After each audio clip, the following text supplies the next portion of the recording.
Okay.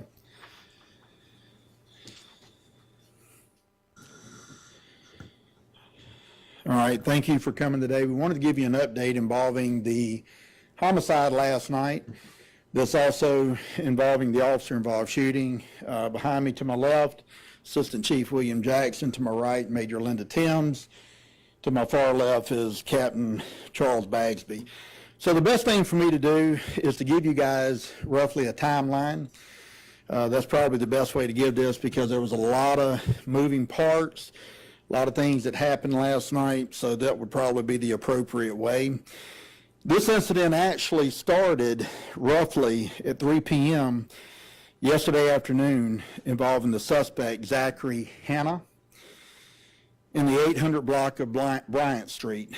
There was an altercation between Hanna, his ex-girlfriend, and several other individuals where Hanna, armed with a shotgun, shot into an occupied vehicle. He fled the scene. The police were not called at that time. The police had no knowledge of that incident when that occurred.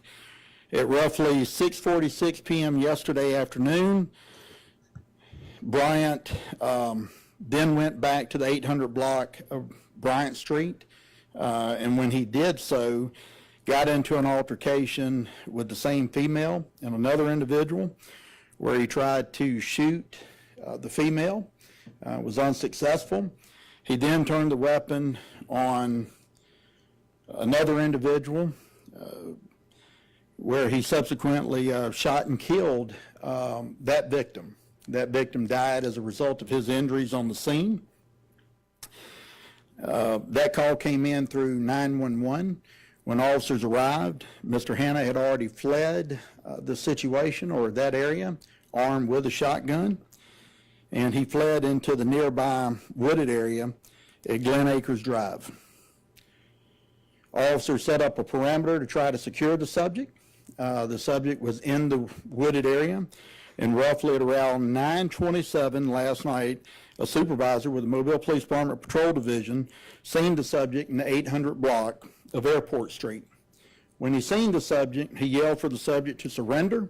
The subject fired a round from the shotgun and again fled in the wooded area. Sometimes later, around 10:27, two patrol officers ran into Mr. Hanna in the 900 block of Carroll Street. When they seen the subject, he exited from the wooded area armed with a shotgun. They gave him commands to drop the weapon, at which time Mr. Hanna and the officers engaged in gunfire. Unfortunately, one of our officers was shot about the lower portion of both the right and the left leg.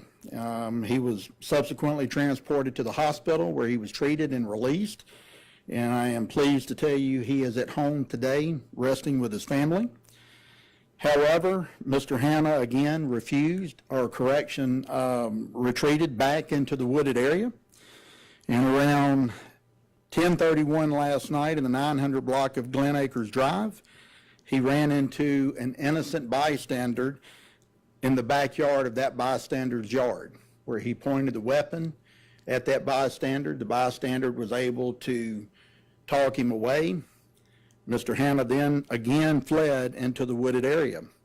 Around 10:48 last night, additional officers encountered in the 8000 block of Crowell Street ran into Mr. Hanna again, gave him several warnings to drop the weapon, the shotgun, at which both the officers and Mr. Hanna got into a gunfight.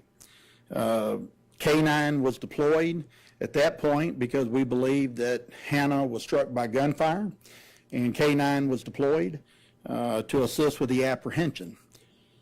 Mr. Hanna has since been transported to University Hospital, where he's being treated for several gunshot wounds, to include some wounds that he suffered as a result of K-9 bites.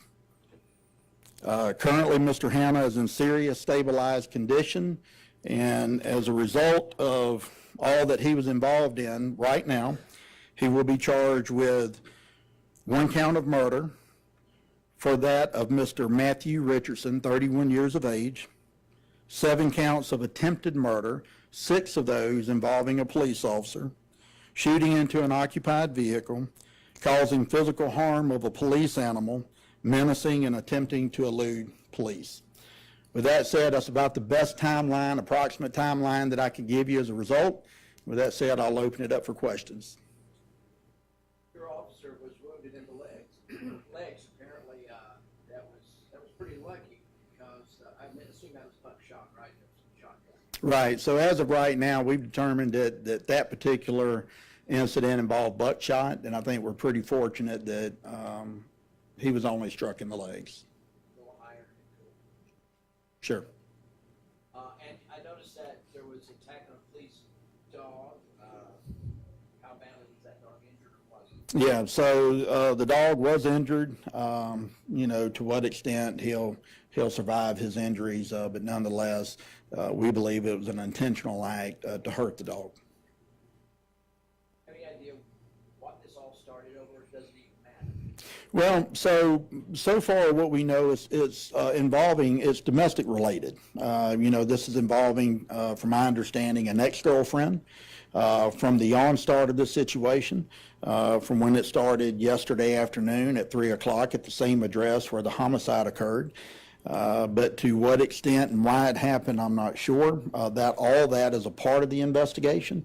And as the updates become available, we'll be able to give you a little bit more as time goes on. What was the victim shot? Matthew Richardson, what was he shot? So are you talking about the victim? Yes, the victim. So that part's under investigation. Of course, you know, the police department wants to offer its condolences certainly to the family of Mr. Richardson, and we would like to be able to have some conversation with the victim as regards to the injuries. Obviously, they were significant. Yeah, it's a great question. December of 2021, Hannah was arrested for unlawful possession of drug paraphernalia. And in, I believe it was February of this year, he was arrested for the same charge as well as an additional charge of resisting arrest. And I do not have the disposition of those court cases right now, or even if he went to court on them. Was the victim of Matthew Richardson, was he related to the ex-girlfriend Hannah was trying to shoot at? Yeah, to what extent at this time, I'm not really sure, but we do believe that the victim and the female involved were related. You've had it in the span of 8 days. You've had, actually, 7 days, a week. You've had police officers put at risk and now injured. That's kind of unusual for this town here to have that much violence actually performed on its police force. Just wonder about your thoughts on that. Well, you know, I think it just it just solidifies the thought process of how dangerous the job is, not just locally for Mobile's finest, but certainly for every law enforcement agency across the country that are facing this. You know, people do desperate things in desperate situations. This investigation ultimately, hopefully, will determine why Mr. Hannah did and took the steps he did and took the actions that he took. But so far as to right now, it appears to stem from a domestic or intimate relationship, at least from Mr. Hannah and the female that was involved. Did the female suffer any injuries? That part's under investigation. In terms of being shot, she was not. Release the officer's name so that was shot? Yeah, so we will be releasing that at some point, hopefully today. But let me, there's a few more things that we want to get accomplished before we release the officer's name. How many officers were involved in the shooting? So we had a lot of officers involved. We had a total of 4 officers, I believe, that engaged in gunfire with Mr. Hannah. But there were several more officers there, to include canine officers, which is why you have 6 counts of attempted murder. Do you have any more details about the encounter of the property owner? Because that, to me, pretty dramatic moment that could have gone either way there. Luckily, he managed to talk him down. Do Do you have any more details beyond that? Pretty fast. Well, that's a situation, if you know the Glen Acres community, it's a wooded area. But it's also an area where, this innocent bystander, not involved at all in any way, is armed or is confronted with an armed adversary. There were conversations, to what extent, I'm not sure. But we do know that Hannah pointed the shotgun at this victim at least twice, putting this civilian in fear of his life. So we were fortunate that we did not have another homicide in that regard. But it is sobering to think that you could walk out your back door and have this encounter with a person that is not supposed to be there, unbeknownst to this civilian, this victim, if you will. The person that he encountered had just, within a few hours, killed someone, unfortunately. Did he have any idea what was going on? Was it a chance encounter? Or was he saying, hey, something weird's going on out here? I'm going to go check it out? Yeah, that's the part that the investigators will get into. As you can imagine, we had a huge crime scene in the Glen Acres community. I believe that ranged anywhere from Airport Street over to Glen Acres Drive and the two streets in between. So it's a large crime scene. Witnesses have to be spoken to. Evidence has to be collected. Certainly when you're involved in this many officers, a victim of a homicide, and certainly the suspect who survived his injuries who were being treated. So we've got all of our able investigators out there doing what they're supposed to do. We just wanted to make sure that we updated the public as best we can to the circumstances.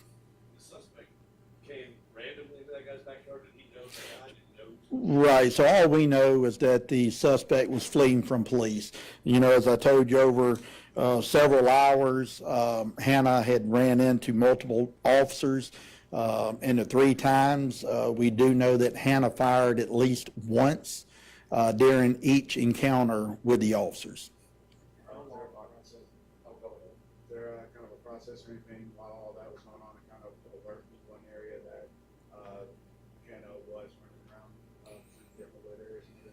Yeah, so to what extent the community was notified, I'm not sure. I do know that the media was out there. To what extent they put that information out, I'm not sure. And how long are the officers involved in any investigation? So our normal protocol is they'll be on administrative leave for at least 3 days. Certainly the officer that was injured, his injuries and the healing of those injuries will dictate when he comes back. But there's a process to that. And I think it's important too for the community to know there'll be a 2-part investigation. One would be an administrative investigation to make sure that our officers followed protocol according to the rules and regulations and the law. But the other one will be the criminal investigation, which will ultimately be turned over to the district attorney's office here in Mobile County. That you said earlier that the suspect he had canine bites and gunshots. Like approximately how many wounds did he have on his body? Yeah, well, as far as wounds, I'm not sure. We do know that he was struck at least 3 times from gunfire, but we do believe he's going to survive his injuries, or at least at this time. All right, thank you. Have a good day.